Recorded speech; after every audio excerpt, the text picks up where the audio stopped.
Me sento bé? Sí. Vinga. Ja hi acabem? Vols mirar? Ho has mirat Jo tot? crec que sí. Sí.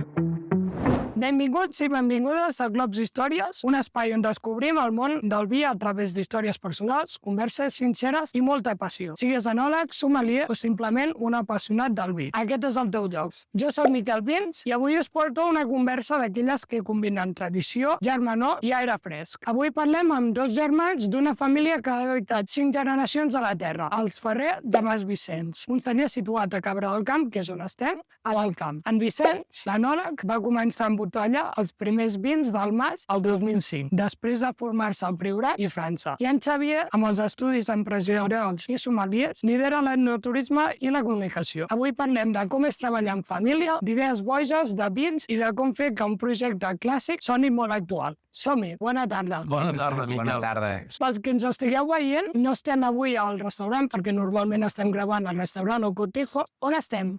Bueno, a Mas Vicenç, al Terrat de Mas Vicenç. Aquest lloc on estem ara mateix, què suposa per vosaltres? Llances, Vicenç? Primer de tot, molt bona descripció. Veig que ens has estudiat molt bé, Una mica.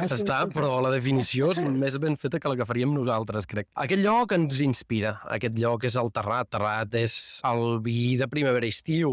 És el nostre vi líder que ens porta moltíssims records. El Terrat és un balcó a les vinyes, un lloc de tastos. Qui ha vingut a visitar Mas Vicenç coneix el Terrat, o sigui que és un lloc emblemàtic. És un lloc molt xulo i aquí al darrere de la càmera hi ha una piscina que és xulíssima, que ara amb la calor que fa jo m'hi tiraria.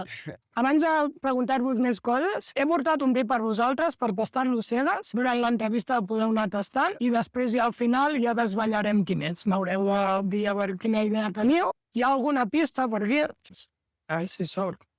Sí que m'adur això. A veure, passem-me les copes. Ostres, quin color, Primer no? em Pensar que era blanc, el cirrosca. Bueno, hi ha negres, Hi ha molts negres amb Sí. rosca. O que tu has viatjat molt, nosaltres no ho sabem tant, això. Si en voleu més tard ja em direu. La taronja. Bonica, però. Des de petits, ja sabíeu que voldríeu seguir el llegat familiar o va vindre més tard? Nosaltres hem crescut aquí en aquesta masia, rodejada de vinyes, sempre hem treballat l'agricultura, sempre l'hem treballada, però no ens veiem seguint el llegat familiar.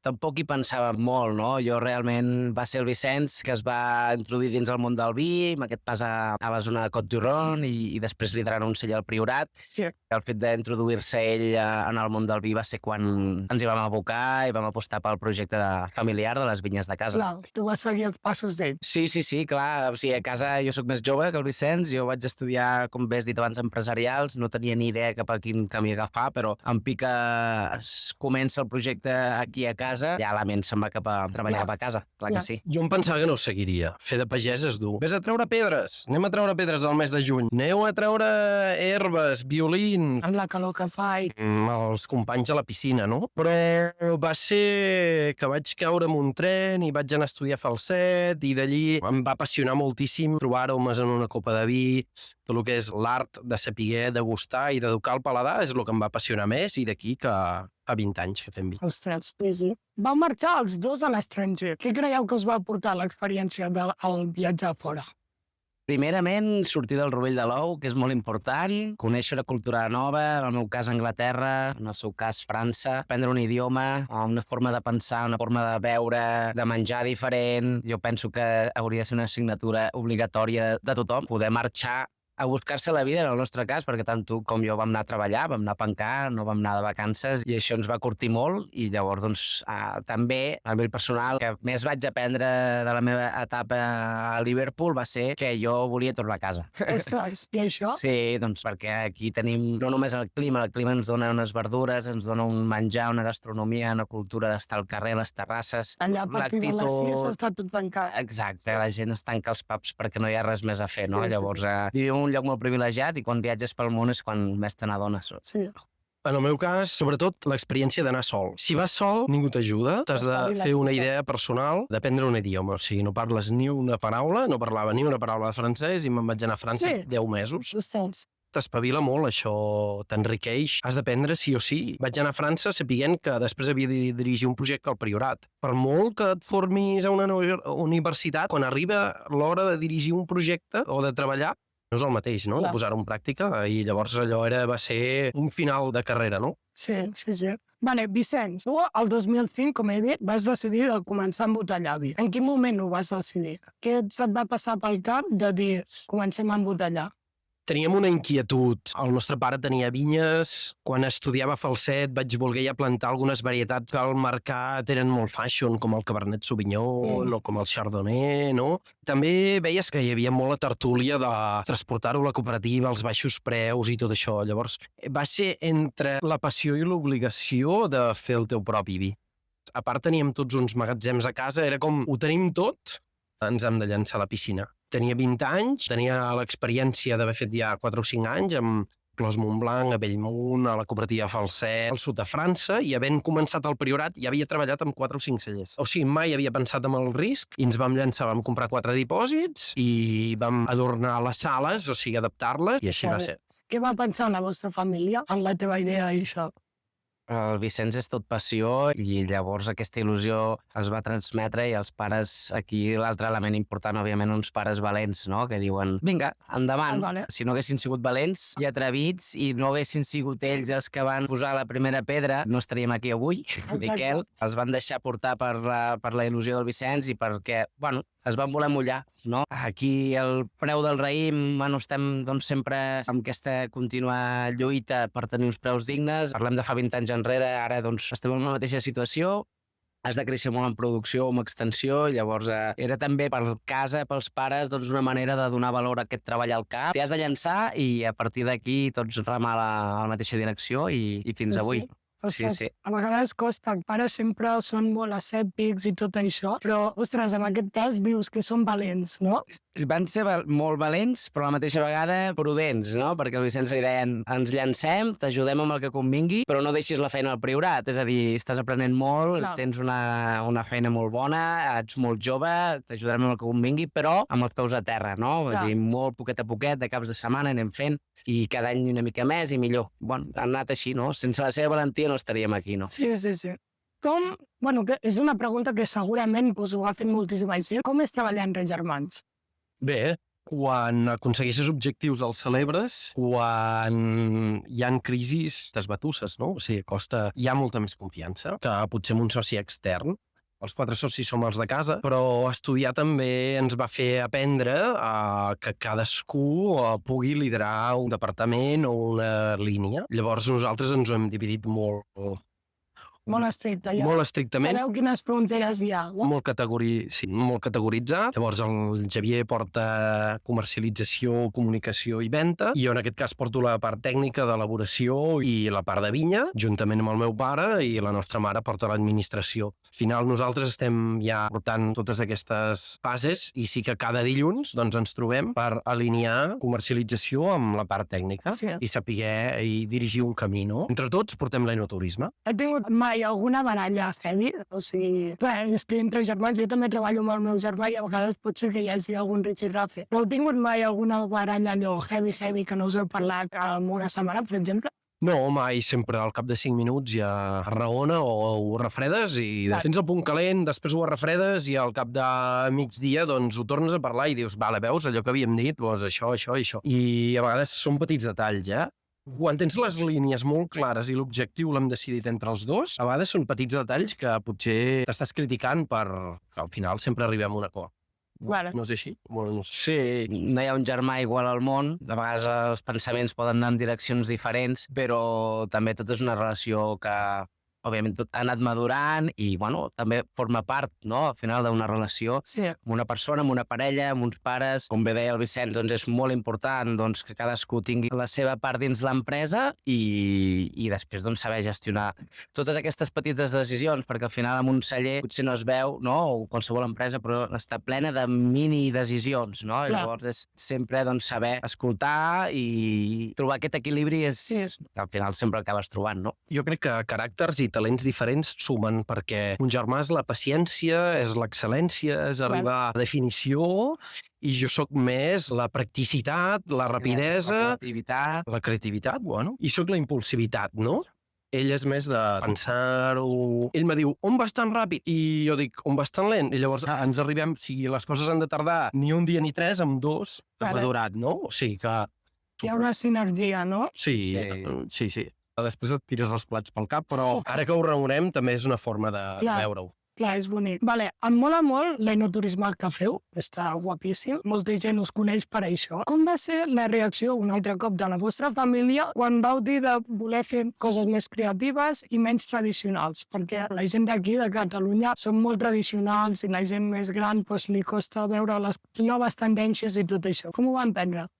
Bueno, l'enoturisme ha sigut per Mas Vicent una eina, primerament, de donar-nos a conèixer. Al final, quan ets un celler que neixes en un indret, vaja, Cabra del Camp no és un indret molt conegut en el món del vi, sí que és un lloc que històricament aquí per la situació doncs hi ha hagut vinyes des de fa més de 2.000 anys, no? Però realment quan ets un projecte nou, petit, d'una denominació d'origen probablement no molt prestigiosa, doncs t'has de donar a conèixer. Llavors nosaltres vam tenir molt clar que l'enoturisme era primerament una eina per donar-nos a conèixer, per obrir les portes de casa. I després l'evolució de l'enoturisme ha anat com l'evolució dels propis vins. Jo m'agrada fer aquesta comparativa, de la mateixa manera que elaborem vins de caràcter diferent, trencador perquè la gent li arribi, doncs també l'enoturisme també ha de ser trencador i únic. I llavors no és només oferir visites guiades en degustació que n'ofereixen a Nova Zelanda, a Califòrnia, en tots aquests països que has estat tu, amb una visita guiada en degustació és un producte estàndard. Anem a crear un producte únic, anem a crear un producte diferent. Inclús, no? Walk and Wine és un producte de registre de marca de Mas Vicenç, és una activitat que nascuda aquí i, bueno, són productes que al final, més enllà de donar-nos a conèixer, també provoca la repetició, no? Perquè la gent que ve a Mas Vicenç i fa una activitat vol tornar per gaudir les altres activitats que fem. No? Hem d'una experiència. Nosaltres fem enoturisme per apropar al públic final aquí al celler i, de fet, estem en un enclau especialíssim per fer enoturisme. No és un celler, és una masia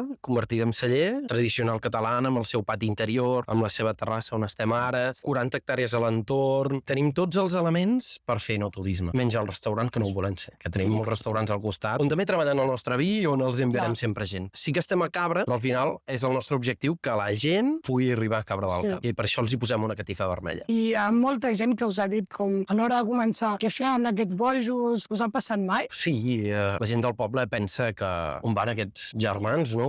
Després, si t'ho creus, passet a passet s'aconsegueix, no? Inclús nosaltres no ens ho creiem, no? Que faríem més de 5.000 visitants cada any o fets de més de 100 euros l'ampolla. Qui ho havia de dir que faríem un festival de teatre enmig de les vinyes, de música, dansa i teatre, no? Creieu que falta una mica més de valentia o creativitat dins el sector de Catalunya? Jo parlaré potser més de l'enoturisme, que potser és més la meva part a nivell tècnic. Potser te deixo la pregunta per tu, Vicenç. Crec que cometem un error, molts cellers, que és dirigir les visites amb un caràcter excessivament tècnic. Més enllà de, personalment, de visitar cellers i trobar-m'hi, també és el comentari de molta gent que ve aquí a Mas Vicenç, no? Nosaltres fem unes visites superdinàmiques, amb la copa a la mà, tastem en punts diferents del recorregut, d'una forma que la gent tasta mentre va veient els espais diferents del celler, i la gent això us ho agraeix moltíssim, perquè ens diuen sovint que, ostres, visitem cellers i molta informació i poc tast al final de la visita, no? Sí. Jo crec que potser amb això hauríem d'innovar el sector, perquè llavors aconseguirem que la gent jove encara vingui més als cellers. I bé, jo crec que s'està fent una evolució molt positiva, els cellers estan oferint activitats cada cop més innovadores, estan fent 1.000 coses molt diferents. Potser pràcticament fa 10 anys potser la paraula enoturisme ni existia i avui en dia doncs tot això s'està millorant. Doncs bueno, encara hi ha molt de camí de millora, no? A nivell d'enoturisme. Sí. A nivell vins, sí que hi ha aquest perfil més, potser una mica més tradicional, però també hi ha molta gent jove, enòlegs, que surten de les universitats, que estan revolucionant el sector i aquesta joventut s'està veient a les copes també. Com ho veus tu, Vicenç? Jo crec que el sector és molt valent i a Catalunya se produeix molts milions d'ampolles. O sigui, som un sector molt fort. Crec que és un sector molt de consum, de gran superfície, de restauració, molt alineat a sempre a les mateixes línies de distribució. És molt clàssic, no? Sempre amb els mateixos lineals i això. O sigui, hi ha més llocs o formes de vendre vi que potser no s'han acabat de treballar. Sí, jo crec que el món del vi necessita també més creativitat, encara. L'elaboració, falten coses més creatives. Tot i que han millorat, són molt tradicionalistes. Costa fer canviar la mentalitat de la gent. I entre tu i jo ens entendrem parlant O sigui, entre tècnics ens entendrem, però hem de parlar amb un llenguatge no tècnic i fer vins pels no tècnics. Clar, final i al cap són la gent que es ve com consumeix. Que s'ho diverteixi i que es begui més vi. Clar. Vale, canviant de tema. És una pregunta una mica profunda. Quin és el vostre objectiu a la vida? El meu objectiu a la vida és passar-m'ho bé fent el que faig, perquè són moltes hores, i d'això poder-ne viure i poder educar les meves filles Vale. i poder adaptar-lo amb el que ens agrada després. O sigui que la conseqüència sigui poder viatjar, conèixer parts del món on que després t'enriqueix i podràs compartir-ho fent visites, compartir-ho venent vi. O sigui, al final és una roda. Si et quedes a casa no coneixes quin és el mercat. O inclús anant molt lluny coneixeràs més bé el teu mercat, perquè diràs, ostres, allò d'allà és moda, potser arribarà aquí, o he après aquella llengua o aquelles coses que després les puc interpretar aquí. No cal viatjar allà per vendre allà. Aquest és el meu objectiu a la vida i estar una mica més relaxat. Portem 20 anys, l'empresa ens ha fet treballar molt, hem creat molts esforços. Ha arribat un moment doncs, que hem trobat l'estabilitat i estem molt contents amb això. No pararem mai de rumiar, però no cal allà anar a la superproducció. Estem posant una mica el fre de mà per accelerar amb la creativitat. Sí, m'agrada molt, no?, aquesta resposta. Són 20 anys de projecte. Sembla que fa 2 dies que vam començar, hi ha hagut tot aquest treball immens i segueix sent, i una mica l'objectiu de la vida no és una ambició de, que amb això estem molt alineats amb el Vicenç, de creixement exponencial a nivell d'ampolles, sinó que un creixement en qualitat de vida,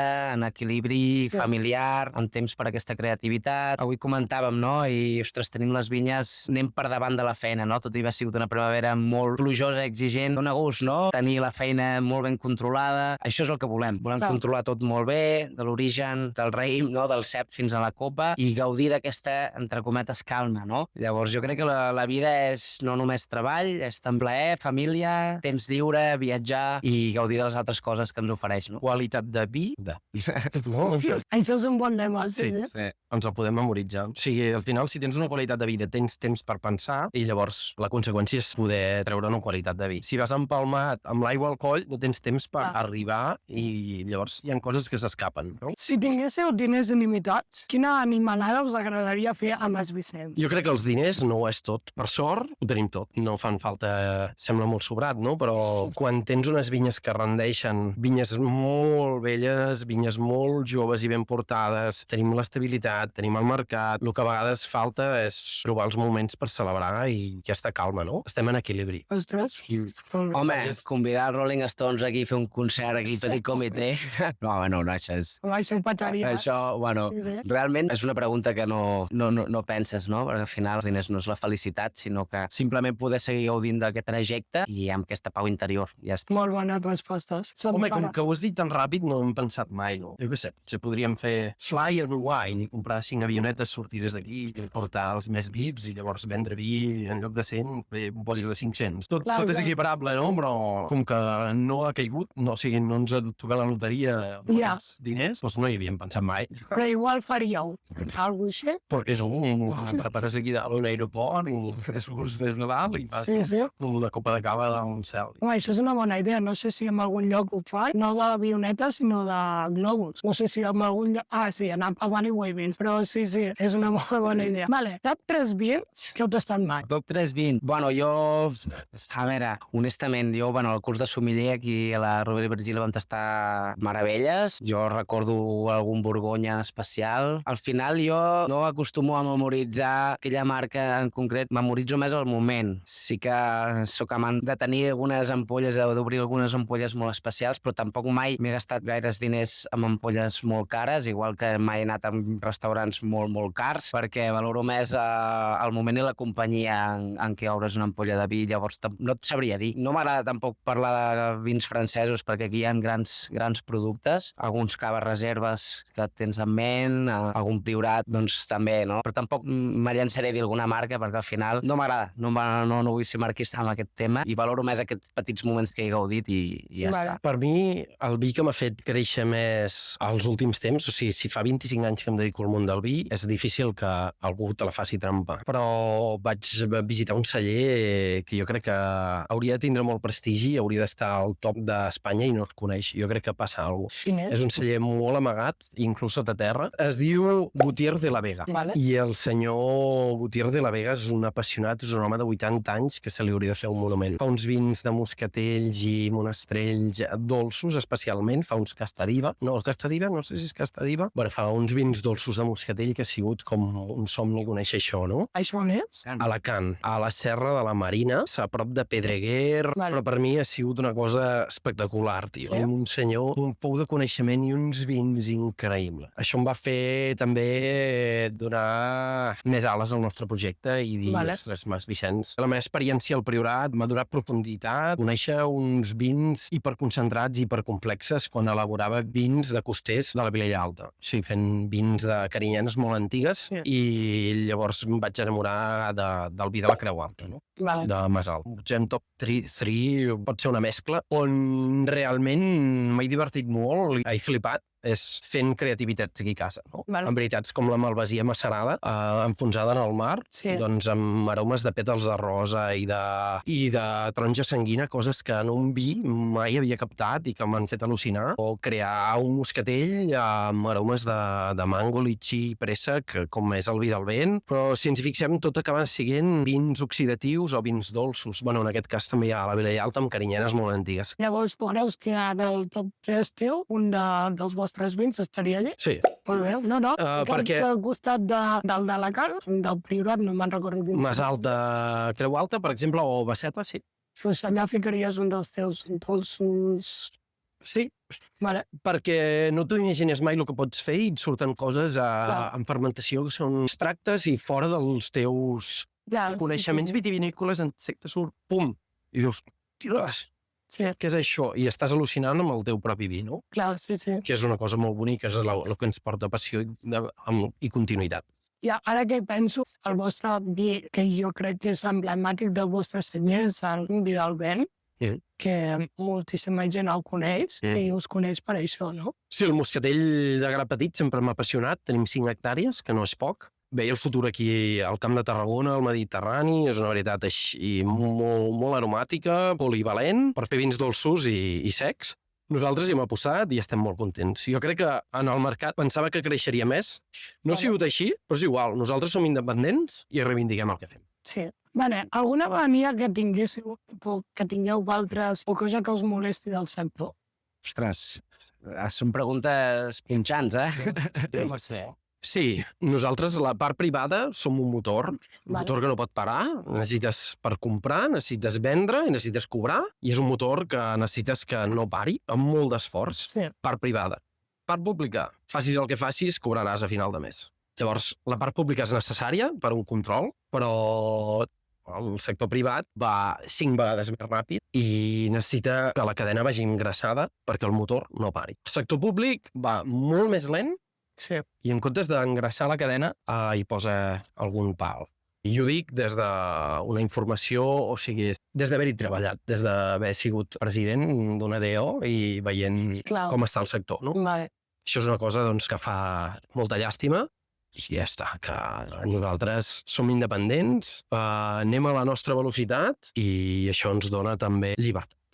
Estic completament d'acord, òbviament, que hi ha un desajust de velocitat aquí entre els que produïm, entre els que elaborem i ens esforcem a vendre, perquè elaborar doncs, és una cosa i col·locar al mercat és una altra i hi ha una mica de manca de suport. Més enllà d'això, dins del sector jo penso que també distribuïdors, o sigui, la cadena que és tan necessària pels cellers i restauradors, doncs hi hauria d'haver veiem que hi ha molt peix gros al sector, que devora petits, o sigui, compra grans distribuïdores, que les grans distribuïdores que devoren petites distribuïdores, i els petits cellers ens costa ser presents, no? Llavors, per molta tasca que facis, veus que segueixes sent molt petit i que costa molt ser present al mercat, i és un esforç molt gran. És un esforç molt gran, a vegades veus que molt d'esforç que no hi ha una recompensa, no? Jo penso que el celler petit hauria de tenir, com a mínim, en restaurants, botigues especialitzades, doncs que hi hagi més coneixement. També parlo de cambrers, no? Un sector que està molt desgastat i que no poden defensar els productes. No sé si tu també estàs d'acord. Jo estic d'acord, sí. Estem ara traient temes una mica... No, jo estic molt d'acord. Jo estic fart d'anar a algun restaurant que no sàpiguin res del vi que tenen. Clar, a nosaltres ens agrada convidar cambrers, restaurants, amics que venen aquí, els formes, passes un matí diferent, formant-los del vi, no només parlant de Mas Vicenç, i això és una tasca molt important, perquè després acaben sent prescriptors i ells agraeixen tota aquesta informació, però ho trobem a faltar, no? Perquè vas en restaurants, veus cartes molt pobres, veus un desconeixement molt gran i bueno, hi ha un llarg camí a fer en comparació amb altres zones vinícoles o altres països que veus que està tot molt més avançat i que dona gust quan demà un un restaurant, no? En canvi aquí, bueno, hi ha molt camí per fer. Sí, els restaurants diuen, jo és que tinc vida a la terra, però tinc un 50% de vi català. Dic, bueno, un 50%, tio. Dic, ves a qualsevol altre lloc del món, es creuen més. Vull dir, tenen 100%, no? Sí, sí, sí. No, o sigui, ens creiem que tenim vi propi, però encara comprem Clar, tenim les altres alternatives. Protos i Marquès de Riscal per dir unes marques, perquè allò s'ha de vendre. Bueno, jo crec que s'ha de vendre més vi d'aquí. Clar, la gent no creu suficient. S'ha de vendre més vi i no tanta cervesa, no tanta Coca-Cola. O sigui, intentar culturitzar gastronòmicament el país. Es veu masses begudes ensucrades, massa d'això. O sigui, sí que es veu vi, Sí, sí. però, joder, tio, estem... Tan lluny el consum per càpita d'altres llocs, encara. Sí. No sé si ens hem anat de la pregunta. Bueno, no, ja Ah. està bé. Sí que s'ha anat una miqueta, però sí, sí. Va. Vale, últim emborratxament que vau tindre. I si va ser amb vi. No, jo no m'emborratxo fa molts anys. No m'agrada. I arribar... No, Sí. I sempre bec vi, o com a molt algunes cerveses, però Ja. sempre bec vi Amb control. amb control, sí. Jo sí, m'he emborratxat. L'última va ser visitar la meva xicota a Eivissa, que és eivissenca, i Vale. llavors, per força... Bueno, Eivissa et porta una mica amb això, no? Sí, que guai. Sí. Borratxera controlada, Vale. Però Va ser amb vi. va ser sopar amb vi i després, doncs, proseguir amb cervesa perquè els preus són impagables, Sí. però, bueno, sense adquirir nivells molt alts. Molt bé. Jo no me'n recordo l'últim cop que em vaig emborratxar. No te'n recordes? No, jo és que jo tinc, tio, soc pare de família, ja fa un anys que estic... Ningú en casament ni res. Bueno, el meu casament. El teu casament. Sí, però bueno, 2 cubates i ja bastau. Ja està. Sí. Ara passem a la secció, que és un joc que es diu Qui de vosaltres? Llavors, jo us faré unes preguntes i heu de respondre a la vegada assenyalant-nos o dient el nom de l'altre. Vale? Per exemple, jo us preguntaré qui de vosaltres és el més intel·ligent. Això no us ho preguntaré. Els dos el van de contestar, Sí. no? I si no és ningú? No, O sigui, ha de ser un de. I pot ser que digui així i ell també es digui ell Clar, mateix, no? sí. Vale. Qui és el més perfeccionista? El més perfeccionista? Qui arriba tard a la reunió? Jo? Sí, també. Són bastant puntuals. Qui és el que té més paciència? Ostres! Qui ha tingut més ressaca després d'un tas? Un tas professional? Un tas de vent, sí. No ho sé, això no coneixem la ressaca. Això t'has d'entrar dintre de cadascú. Clar, qui de vosaltres la lia més? La lia més. En quin moment? A seguir o a la vida, o sigui, no... A la vida Bueno. Vale. Soc més entremaliat, que diguem, potser. Bueno, jo crec que encara no havies trobat la calma. Quan trobi la calma i tingui crios, doncs jo vaig 10 anys ja casat, ja, tio. Qui portaria millor un programa de televisió? Depèn de quines parts, no? Cadascú té el seu talent, o sigui, Vale. hi ha moltes parts en un programa de televisió. Els dos parlem bé en públic. Vale. Tots dos. Tots dos. Qui es perdria si es deixés el GPS a casa? Jo no. No sé, com vas d'orientació. Jo m'oriento, m'encanta l'orientació. Probablement, jo sí. Vale, doncs fins aquí. Ara anem a desvetllar el vi que heu estat tastant, però abans d'això, què en penseu? D'on creieu que és? I quina varietat, i anyada... M'agrada moltíssim, tot i que o sigui, servit a una temperatura que no són 6 graus, potser està a 10 o 12, Sí, sí. és el meu estil de vins. Té un perfumet de garnatxa gris, garnatxa vermella. El color sembla una garnatxa gris. Mediterrani? O són coses exòtiques, pinots noirs d'aquests? Jo si és d'aquí... No us vull donar massa pistes. Si és nòrdic, té una malolàctica, perquè el trobo molt glicèric. Té un punt de sucre molt ben trobat, molt ben rodó. Em recorda un vi de la zona de Suïssa amb malo feta, o sigui, un vi nòrdic amb malo, perquè el trobo molt glicèric i una acidesa ja ben treballada. O un tap de rosca amb bé zones que desconeixo i que tu probablement hi has estat, que és Austràlia i Nova Zelanda. Vale. També treballa en garnatxa. No trobo que sigui pinot noir, no trobo que sigui Syrah, ho trobo més garnatxa. Jo Clar, estic una mica Clar. igual que el Vicenç, no? Amb el dubte de si estem parlant de... Per color, doncs diries, anem cap a atrapats, no? Aquest color tan fi i tal, però potser aquest color més oxidat. No ho sé, tinc els meus dubtes, no? No sé si tira cap a la Provença, algun vi més provençal, no ho sé. Però també tinc els meus dubtes perquè com que ets un gran viatjant i aquest tap d'arròs que m'atira cap a Austràlia i me descol·loco una mica. No sé, no em mullaré, però bueno. Jo tinc un altre adjectiu. No és un vi clàssic, de bastant grau alcohòlic, o sigui, anem aquí uns 13, amb una acidesa concentrada també. Es va obrint l'aroma, que em fa dubtar també que sigui garnatxa negra. Em recorda garnatxa negra en boca, però amb nas. Amb nas té un punt de verdures, que la garnatxa negra té més fruites vermelles. Jo crec que és algo francès, Pot ser? Això és modernitat perquè és un vi molt madur, poc àcid, amb una acidesa també alta. No sé si amb sucres per arrodonir, és molt gastronòmic. M'agrada molt, molt, molt, molt. Molt bé. Anem a desvetllar-lo? Vinga. Nova Zelanda. Pues, quasi, al costat, Austràlia. És un dia australià de Mitchelton, és el senyor on havia treballat, on estava allà, i això és un copatge. Això és un copatge que té Syrah, jo crec que algú de garnatxa té i algú de Pinot Noir deu tindre. Està molt bo, 13 graus. No hem anat malament, no? No, per un tema de varietats i estil, es podria confondre, sí, amb un de la Provença. De la Suïssa no he provat molts, però es podria confondre amb un gastronòmic de la Provença, igual. Moltes gràcies. Això és un regalaç. M'ha agradat molt. Sí. Molt gastronòmic, molt bo. I sí que té una miqueta de sucre residual allà. Molt equilibrat. O sigui que l'arròs que ens ha portat cap allà, el Pinot Noir, una mica, sí, quan ens hem anat apropant, no? És un vi que es produeix molta venta, el rosat, allà? Una mica, sí. Sí, amb aquest senyer pues, aquest es produeix bastant, el rosat. PVP? Preguntant... Ostres, ara mateix no ho És una sé. gamma mitja alta o una gamma més de tiro? És una gamma mitja baixa, Sí. sí. No sé quants litres, però me'n recordo jo treballant amb aquells tancs enormes i n'hi havia uns quants. Doncs moltes gràcies, Miquel, un gran regal, No, la veritat. Moltíssimes gràcies a vosaltres per venir, no, per acollir-me i per deixar-me a mi que us entrevistés una mica i deixar-me a mi conèixer-us una mica també. I, bueno, a tu, si t'ha agradat aquest episodi, comparteix-lo amb els vostres amics o amb familiars que us agradi molt el vi.